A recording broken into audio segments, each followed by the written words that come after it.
Hai guys, ketemu lagi nih di Berita Seru Jaya. Sekarang saya pagi ini berada di Pasar Lemabang. Mungkin kalian banyak udah kenal ya, kamu udah kenal Pasar Lemabang, cak mano ceritanya.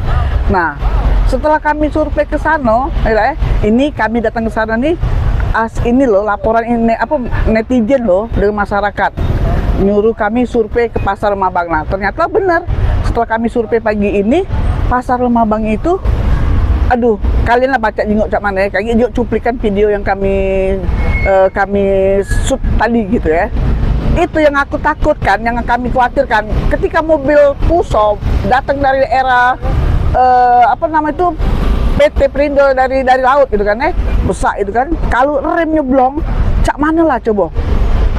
Nah, jadi di sini tolong pemerintahan yang pada intinya pemerintahan kota, terutama kayak ini Pol PP sebagai keamanan, sebagai tata tertibnya, tolong ditertibkan, Pak Kasat Pol PP kota, tolong, kasihan kalau seandainya ada mobil besar itu Puso belum, cak mana lah masyarakat yang di situ. Dan lagi pula di sana lah banyak makan marka jalan loh, marka jalan. Ya tolong ya Kasat Pol PP kota, nanti saya juga akan konfirmasi dengan PJ Wali Kota dan Sekda Kota, ya.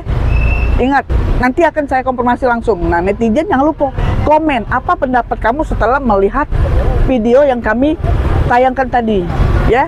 Ini hasil laporan kalian ke kami loh, ya, bukan mengada-ngada. Oke? Sampai jumpa.